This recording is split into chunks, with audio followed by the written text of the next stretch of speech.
Finished the season 50-40-90, a feat only 7 other players have accomplished in NBA history. Giannis had more on the loss of Brogdon in our Straight Talk soundbites.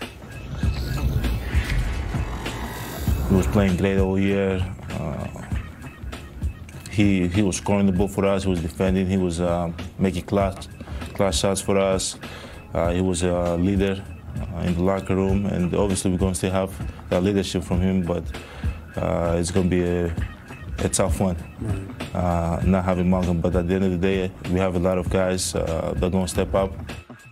There's been so much made about Coach Budenholzer, and obviously he's going to have some challenges now as the playoffs get closer and closer without Malcolm Brogdon. How does he handle this? This is going to be a major loss for the Bucks. And when you say it to the casual fan, it's like they still had a Greek Freak. They still have Middleton. They still have Bledsoe. But I think he unlocked their backcourt and gave them a level of camaraderie and versatility that one of those guys could be a primary ball handler. Both of those guys locked down on defense. I think without him, that's going to be such a blow that I went from feeling like they had a legit chance to make it to the NBA Finals to without him, if he's going to be gone up to 8 weeks, that's the second round of the playoffs. That may cost them in that round. Any team lose their glue guy, I think he's their glue guy. Even with everything else they have? With everything else, you always need that glue guy, the guy that you can depend on every single night to give you that effort, to be positive no matter how he's playing. I think he's that guy for them. Yeah, he fills so many gaps for them. Like Jalen said, the ball handling, a guy who you can put on different guards defensively, let alone his three-point shooting. I mean, this is a huge blow. The guy averages 15 points a game. How do you make that up? You know, and they have guys maybe that are capable. I mean, obviously you brought in George Hill. He has to step up now and fill that role, but this is a huge blow to this team. Talk to me about their style of play, what they've been able to do regular season-wise. Will that translate over into the postseason? Yeah, it definitely translates. I mean, when you have a top-tier defense, you rebound the ball, and a top-flight offense, it all translates into championship team. On paper, they're the best team in the league. I mean, I know we have the Golden State Warriors, but on paper, they're the favorite based on statistics. No, sir. On paper, they're better than the Warriors on paper? Which paper? I'm talking about based on statistics, Chauncey. If you look at the common denominator of all the championship teams, I mean, even your Pistons team, you guys were great defensively, middle of the pack offensively. You guys were solid in all areas, great rebounding, and it added to a championship, and they have all the ingredients. There's no other Pistons team out here, but we'll go somewhere else with that. But there's no way that anybody looks better on paper than the Warriors. However, what I will say is, you know I'm not a stats guy. You're an eye test. But Giannis is a super-duper star. He really is. That's what Coach Bud didn't have in Atlanta, even though they had a well-rounded team, 4 All-Stars that one year. They didn't have this. And also, Coach Bud hasn't been fantastic in the playoffs. Let's not forget about that. Okay. Now, will he be Coach of the Year? Probably so, but the proof is going to be in the pudding in the playoffs, period. And we'll see. I think they're the favorite in the Eastern Conference, but we how do you slow them down? What is the plan there? Well, I think Toronto is the biggest threat to those guys in the Eastern Conference. Toronto's really deep. Obviously, a lot is going to depend on Kyle Lowry. I like that's a solid matchup for him with Bledsoe. Shouldn't be too outmanned, which has always been an issue. But I think Philly is also, you know, could be tough. And Boston. If Boston can really get going, they could also be a problem for this Bucks team. Fantastic team, great regular season, but you got to keep Giannis out of the paint. Take away his layups and dunks. We're going to have a special edition NBA Sunday night matchup for you on ESPN. Questionable James Harden and the Rockets hosting Karl Anthony Towns and the Timberwolves. Rockets have won 9 of their last 10 and are in a battle for that 3 spot in the West. That's 9 Eastern, 8 Central on ESPN and the app. That's right, we'll be here all day. Hall of Famer Spencer Haywood said Ben Simmons' ceiling is, quote, going to tap out around Magic Johnson's ceiling. High praise for the 22-year-old. Mr. Haywood, Detroit, stand up. The first guy to come out of high school. And Giannis might be the star of this Bucks team, but it's Eric Bledsoe who just cashed in. Coming up, the specifics of Milwaukee's investment strategy. Here's a guess. It's divisible by 3.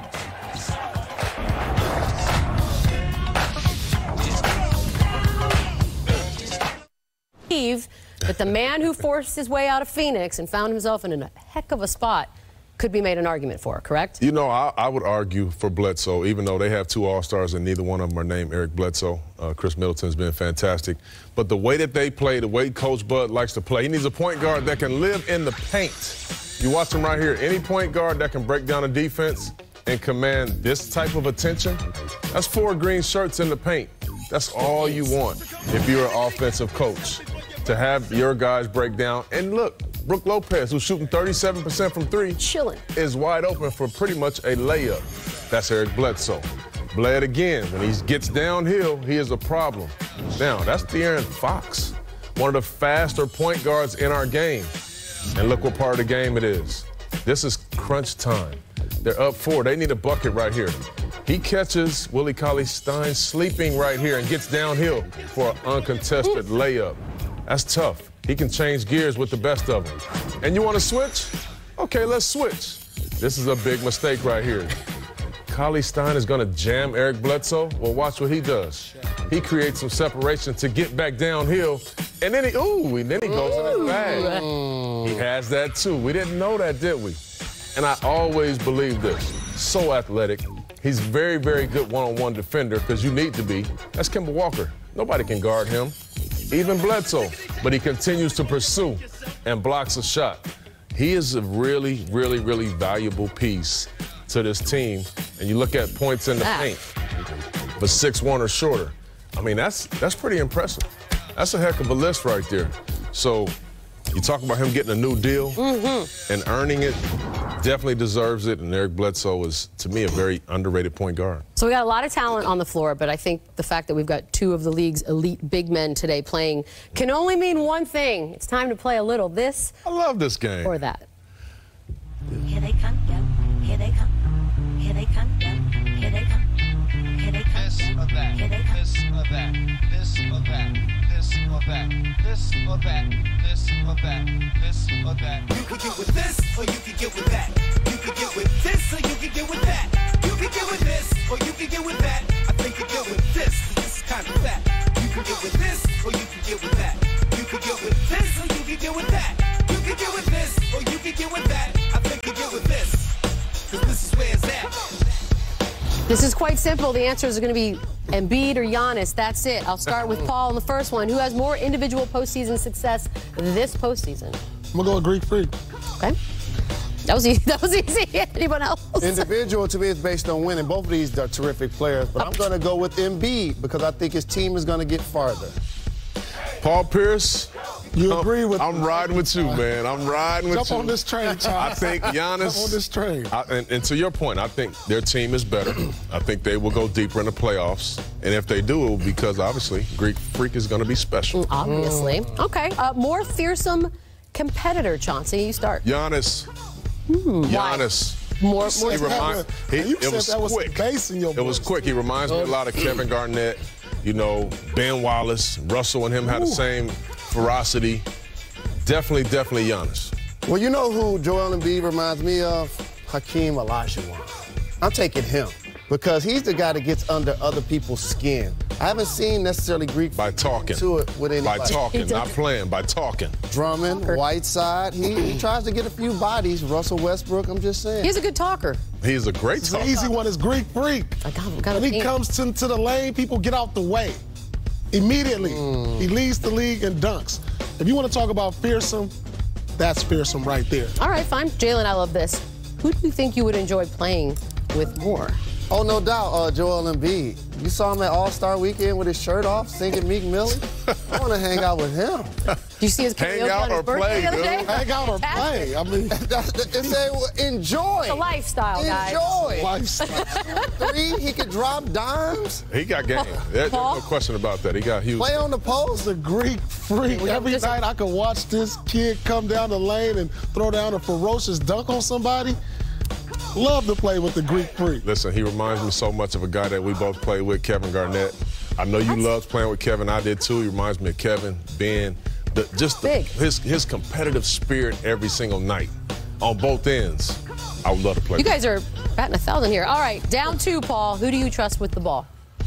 This is easy. Embiid.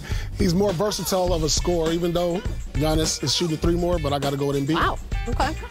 Same? Embiid. Okay. Interesting. Embiid. I flip, and I go Giannis here. Because he's a guy that can really initiate your offense as almost a point guard going downhill late in the game. That was very consistent. But what if we foul him? On all y'all's parts. Who, Giannis? Yeah. He'll knock it down for him. Fair enough. Hey, that was a squeaky. That was a squeaky answer right there. A lot going on today. Real squeaky right there. Knock it down for him. Coming up, Selection Sunday, 7 Eastern, Bracketology, Phyllis, Jay Set, Dickie V. Fair enough. Sports Center, 5:15. Guys, get ready for the field of 68. Wasn't confident in that. And on the app, let's check out who's playing with confidence. Brought to you by Toyota. Since joining this team, Tobias Harris has grabbed the secondary scorer role, scoring nearly 20 a game, second on the team behind only Joel Embiid. He'll be up next. And we might go to Delilah's. Don't work out if you're a Bucks fan. This is a new Odyssey, an epic worthy of Homer's oration. He has the strength of Hercules, the focus of Jason, and the craftiness of Odysseus. Watching this kid play every night is a pleasure and an honor. But like all heroes, his journey threads the impossible hardship of Scylla and Charybdis. Chicago Bulls are moving on. Bucks suffering the worst loss by any team when facing elimination in NBA postseason history. And Toronto has won. They advance. Without the ball, the game 6. Back to the drawing board. The Greek Freak still has not advanced out of a playoff series. The Greek Freak is overcoming each trial, each step closer to godhood. I should win MVP because I don't care. I just care about winning. That's what I care about. We haven't won the playoff series yet. So that's our first step. Tonight, they will learn to fear the deer. The next line in Giannis's Odyssey. Sixers, Bucks, next on ABC. Shout out Curtis. A little Greek mythology vibe right there. All right, time to go courtside for this game. It's just Giannis and Embiid. I don't know what else there is left to say other than, is this a dress rehearsal as we get closer to these playoffs? Absolutely, and you're looking in the mirror of the future of both of those franchises going forward. But this season, Joel Embiid is averaging 27 points, 13 rebounds, 3 assists, 3 blocks. The last player to do that was Shaq in 2000. Ooh. He won MVP that year, and the Lakers won the championship. I think Embiid is ready to lead the Philadelphia 76ers. I think the Greek Freak is ready to take that next step. They haven't been out the first round. This is a terrible matchup for Philadelphia, the Greek Freak, as far as offense, defense. So if these two teams meet in the playoffs, I see Milwaukee advancing. I hope they do. Looking forward to it. It's coming up. We'll see y'all at the half. We'll send it out to Jones, Hubie, and Lisa Salters. Enjoy the game. All right, thanks a lot, Michelle, and welcome to Milwaukee in Fiserv Forum. Take a good look at the building because the way things are trending right now, the road to the Eastern Conference Championship will run right through Milwaukee and this building. Special delivery. A countdown presented by Straight Talk Wireless. Oh, yeah. Happy Sunday. Happy St. Patrick's Day. Welcome inside Studio H here in L.A. Chauncey, we're in green. Phillips. I'm the only one celebrating Jalen, Patrick's not wearing green. Paul Pierce, is that green? No green. I have green on. Thank you very much. This is supposed to be Mr. Boston. Yeah, aren't you supposed to be covered Don't worry in green? about it. Hey, you stay green. I don't know what that means. We got a good one today. We really do. 2 serious contenders. Lots to prove in Philly and Milwaukee. First up, the challengers. Joel Embiid missed the first 8 games following that All-Star game since his return. Just under 24 points, 16 rebounds a game. Not bad. And by the way, Sixers are 3-0 since his return. And let's look at the standings out east. The Bucks have been running up front all season. The preseason darlings, these Sixers, have been slugging it out in that 3-4-5 neighborhood. Philly, Boston, Indiana probably would all prefer to avoid each other in the first round. That 3rd seed is a pretty big deal, Jalen. I ask you, who is better built for the playoffs, Sixers or Bucks? The Philadelphia 76ers. Elton Brand has done a terrific job with the team. Now the process should be here. You have your anchor in Joel Embiid. Brett Brown did a masterful job of putting the ball in Ben Simmons' hands, which masked the fact that he's not much of a shooter, but unlocked the rest of his game.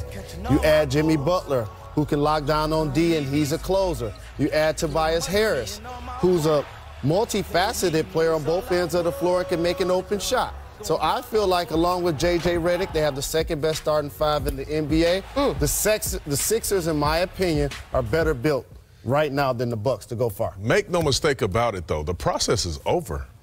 When you make those kinds of moves, it's time to show and prove. The process is over. We need to just leave that alone. We're done with it. They got maybe 4 All-Stars in their All-Star caliber guys in their starting lineup. The process is over with. Preach. It's time to show and prove. So I agree with you, Jalen. Elton Brand has done a terrific job of building and giving them a chance. Man, I think it's the Milwaukee Bucks. One, they're a great shooting team, great defensive team, and I think Philadelphia, the one liability that's going to hurt them is Ben Simmons shooting, which we saw last year in the playoffs versus the Celtics. And so when you talk about the teams that advance and normally go to the finals, it's usually the teams that have a top-notch offense and a defense and a guy who in many people's eyes is the MVP of the league in Giannis. And I got one question for you guys because I don't know the answer to it. Sorry, Bees, I'm not taking over your job. Oh, I'm not listening. It's fine. What do you guys think the identity of this 76ers team is? Because I would like to hear that. Know. I really don't. Like, I think most good teams have an identity. I don't know what theirs is yet. But you say that, how are they better built for the playoffs is what I'm saying. If you don't know their identity, how are they better built? Do you know the identity of the Bucks? Can you put that in words? I do. They share the basketball. They're one of the top defensive teams in the league, and they have a superstar. So I think every single night you're going to see 2 things. They're going to defend at a high level, and they share that basketball. Very, very unselfish. I think the unique identity of Philly, however, is that they have 4 of the top 20 players in the conference. They have one of the best knockdown shooters in J.J. Redick. And I think there's going to be a level of hunger for those guys because Jimmy Butler and Tobias Harris can be free agents at the end of this year. So there should be a sense of urgency with that.